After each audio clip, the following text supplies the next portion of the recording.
think everybody knows what this is. This is the Mini Moog Model D. And we use this a bunch. You know, it's like the classic quintessential mono synth. 3 oscillators. You know, it sounds incredible. This is like one of the ones I would never trade. This little guy is a Pro Mars, and it's kind of from the same family as like the Jupiter 4, but it's a mono. But what's really cool about it is you can save your patches, so you can make something cool and save it and recall it. But it sounds fat. This thing is bad, but it's great. It's very unique. It kind of these three synths sort of are in the same sort of like universe of sound. They're all poly. Obviously, the Poly 6 is incredible. Has an amazing arpeggio. It's got chord memory is really cool on that. Yeah, chord memory. You want to make some house music, you know, some like house stabs or whatever. Yeah, it's really. And then this one has like, doesn't it have like glissando? Yeah, glissando it does. Is really cool. Yeah, and you can split mode, you know, and stuff like that. And once again, I like to save all my own patches, pretty much. You know, sometimes a keyboard will come with like the factory presets, but it's like a flute or like something, you know what I mean? So I just go through and kind of save a bunch of stuff. And I'll name it, you know, Wizard Beard, you know, 1 and 2. But yeah, this is cool. This is a really interesting thing. It's not as fun because it doesn't have the knobs and all that stuff, so it's a bit harder to program. But still fun. Juno 60.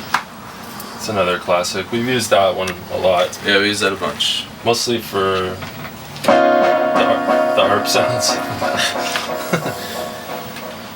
Yeah, the arpeggio, you know, it's great. Obviously, you know, the just big synth brass. And like the chorus and stuff is really good, right? Yeah, Roland is, you know, they're famous. Yeah, the chorus is like the best on that. Y'all already know, you know, it's just got the like. This here is a CP70, which is it's a little bit out of tune, but it's cool. It's, you know, it's just like a grand piano. You plug it in. I got it because I really like the Edge, U2, early U2 stuff, and it's all that like. And that's, you know, it sounds pretty good when it's not plugged in too. So if we want to just come up with a little idea, we can do that. Poly Moog. Yeah, this thing is crazy. It's basically the amount of circuitry in here. I brought it in to get repaired, and the guy who fixes my keyboards was like, "Are you sure you want to fix this thing?" You know, just because, you know, it's there's a lot going on inside, but it sounds beautiful, and yeah, a lot of possibilities. Great strings, great, you know, weird sort of ethereal pads and stuff like that. This is an SH-5 Roland, which is, that one's a tough beast to tame. That one. It's cool. It's almost like a Roland has something called a System 100, which is like different components. It's sort of semi-modular, and this is essentially like all of those units kind of put into one package. And isn't there like a bigger unit that has like speakers? Yeah, that's stuff? the one. This, I think it's System 100 or System something like that. But this is cool. This is I mean, it's. We did a record on this. It was Destructo Technology. Yeah, Technology. It was on Boys Noise label. And the main riff is just that thing, just going crazy, and then we just chopped up the audio and put it together. Yeah, we do a lot of that where we'll just play a few bits and kind of go through, and then we just cut out the parts that we like, and manipulate it further. But it's nice. It has a bandpass filter, and it's a weird thing. This is a Yamaha CS-01, and it doesn't really look very impressive, does it? But it's wicked. It's sick. It's a little beast, that one. It is. It's really cool, and I got it for, you know, pretty cheap. But what it does is it's very simple, but it sounds a little bit like Nintendo or something.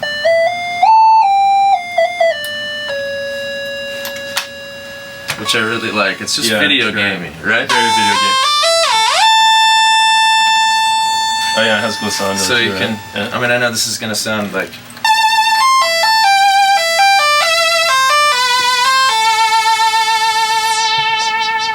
So have you tried that with the talk box? Yeah. No, not yet. That would probably be really good. We used to use the Yamaha DX100 for talkbox, but I sold it and just used. I mean, pretty much this might be great with that. I think it would be. Yeah. This is on loan from a friend, but it's a lot like something else that I have. But it's a Yamaha CS20. The CS synths are really dope. Just a crazy, just another sound, another thing, you know, that kind of has its own unique character. But you know, 2 VCOs, and I like to run this through the Kenton, the CV to Midi. So I'll make some stuff and send the Midi through that, and it sounds good. This thing is good. Yeah, pretty much everything in this room is like you have to use CV to hook it up. Yeah, I mean, right? you know, aside from the Juno has MIDI, right? Juno has MIDI. No, the Poly doesn't. Juno has MIDI. The Prophet 5 has MIDI. Yeah. Vaughn made me get this. Yeah, the little Techno box. And I'm really grateful that he did, because it's sick. Yeah, so fun. So fun. I mean, there's your song right there. Yeah, it's got a real kind of MS-20 kind of vibe to it. The filter's like ridiculously strong on it. It's apparently it's the same filter as the MS-20. Yeah, yeah. And the sequencer is really fun. That's more for like yeah, that's what it's for. Noisy stuff, you know. Something that we still want to get is a 303. Yes. Which I don't know why I don't have yet. Because now they're ridiculously priced. Yeah, they're like a couple grand or something, right? Yeah, you know, like it's insane. I've had a lot more keyboards over the years, and you know, back in the day you'd get something for, you know, $200, and now it's $2,000. So I'm trying to be a little bit more selective about the stuff that I get. Like, I just want to use everything, and I use this a lot. It's tight. You know what I mean? Yeah, we really like instruments that kind of have like a randomness factor to them. Something where you just kind of play around and it just kind of does its own thing, you know?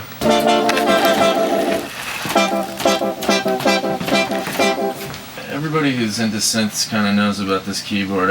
I like it because, you know, you can do sort of stuff that sounds a bit vintage, but as well as make it sound really sort of futuristic and modern and stuff. But you know, I always run stuff through some kind of delay, analog tape delay. This is a Univox, and it's cool because it's got an 8-track tape. That's what's causing the loop. But it's a nice warm. I don't know if we're even going to be able to hear it, but.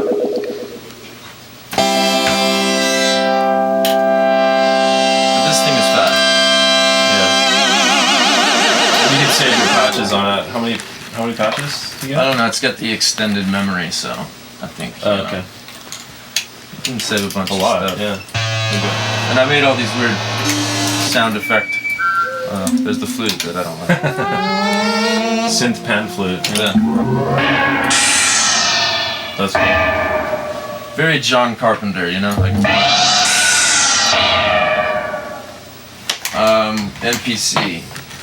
I've had like every one of these things ever. So I just broke it out again.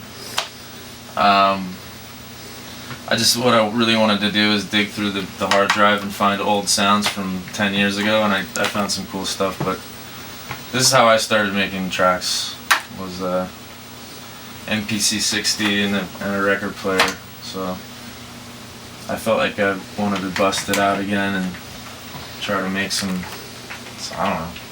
sample stuff. Back here, if you can see,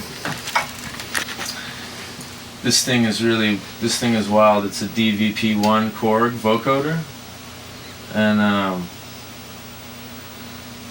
don't know, somebody told me that it was the one that was used for Madonna's Music, which I always thought sounded really cool, but yeah, it's like a weird digital thing, but it also does, it harmonizes your voice so you can do like weird chords just singing through it, or pitch down. And we gotta use that more, man. I know. That's so good. I know. So well, I good. just got it back. I lent it to the guys from Bag Raiders, so now it's back and it's ready to get molested. This is an Ibanez delay. This one is sick. I have like space echoes, and We've probably used that one the most, I think, out of everything. Yeah, this thing is really. This thing is dope, man. Ibanez is really dope. Kind of underrated, and it's cheap. It's like, you know, a couple $100. Mm-hmm. What else? We've got crystal skulls,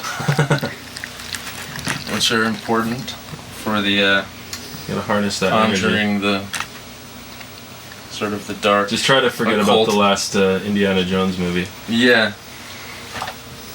If you can forget about that. Forget about that. You can harness the power, the real power of the skull. Yeah. Yeah, record players, records. We'll take you through some records too, because I've been feeling really uninspired the past couple of weeks. So I just went to the record store and I just bought like 1,000 records. So I've been sitting and we love sampling records and listening to songs and stuff. A lot of old forgotten. Hey, here's the Crusaders. Standing Tall. R&B group, right? Yeah, it's like, you know, Joe Sample. Yeah. It's incredible. Yeah. He got this and downloaded like every single music app that exists, basically. So I made an app. And yes, he made an app too. I made a drum machine app called Drum Machine Legends, where I sampled all my old drum boxes and processed them, and then made a little sequencer and stuff. But so then I was like, why don't I just like, I was kind of late to the party, so I went and bought this thing and bought every single app on here. But this is voice synth. I'm almost like feeling weird about showing. Yeah, it's like a little secret weapon. Future music community, this thing, but I'm sure everybody already knows. Yeah. So it's listen to that. So basically, you just record right into the iPad. You just say future music. You have to talk like a robot. Obviously, that's very important. Obviously, I didn't need to do that. You didn't need to. Yeah, I just like. It's hard not to, though. I just like talking like a robot. So. Yeah.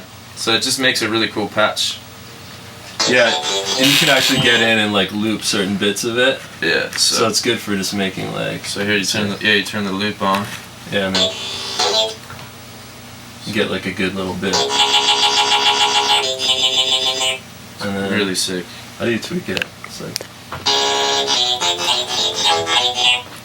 It's just a really cool vocoder. Great sound. I think it sounds really nice because you're just talking right into the mic from this thing. Yeah, there's an immediacy to a lot of the iPad stuff where you can just, you don't have to think about it, you can just make something really quick, you know? Sometimes setting up like a vocoder is kind of a pain in the ass, you know? So this is just like quick.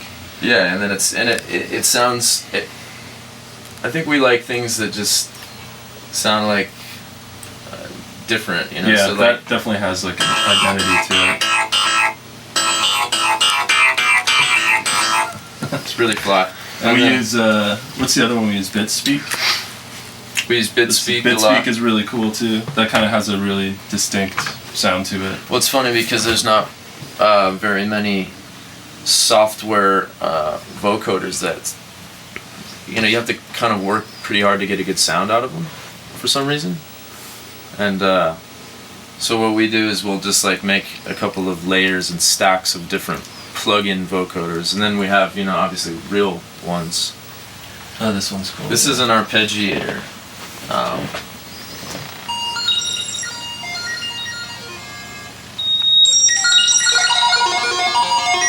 Yeah, so that one, I think you can pick whatever key you want, right? Is that how it works? You can pick the key. And then how many steps you want, or and then whatever. it gives you these preset patterns or whatever, and then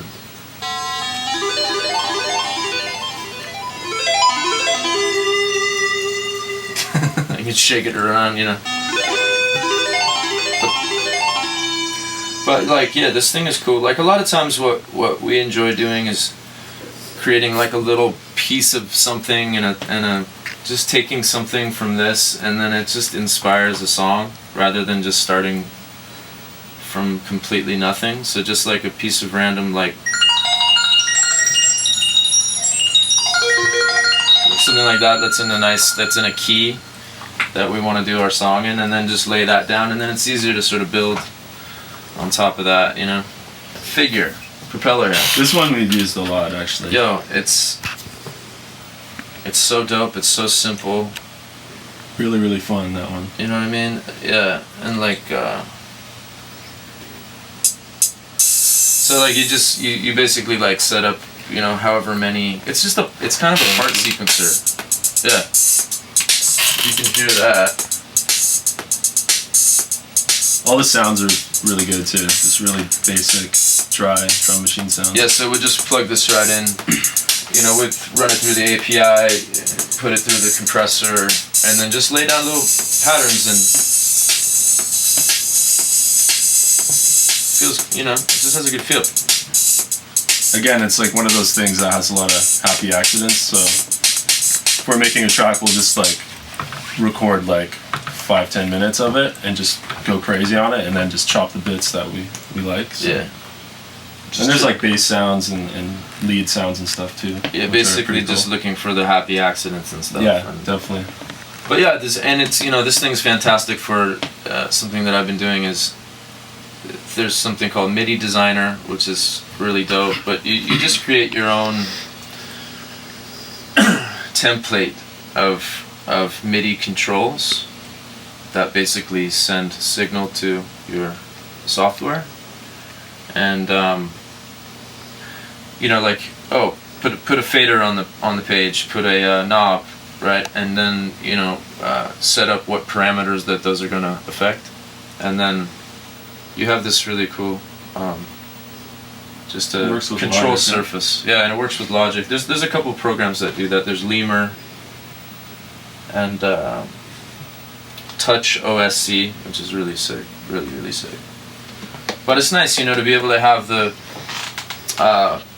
something in the box, you know, happening, and then you basically can just step away from the computer and just perform and have fun, and yeah, you can get some good results that way.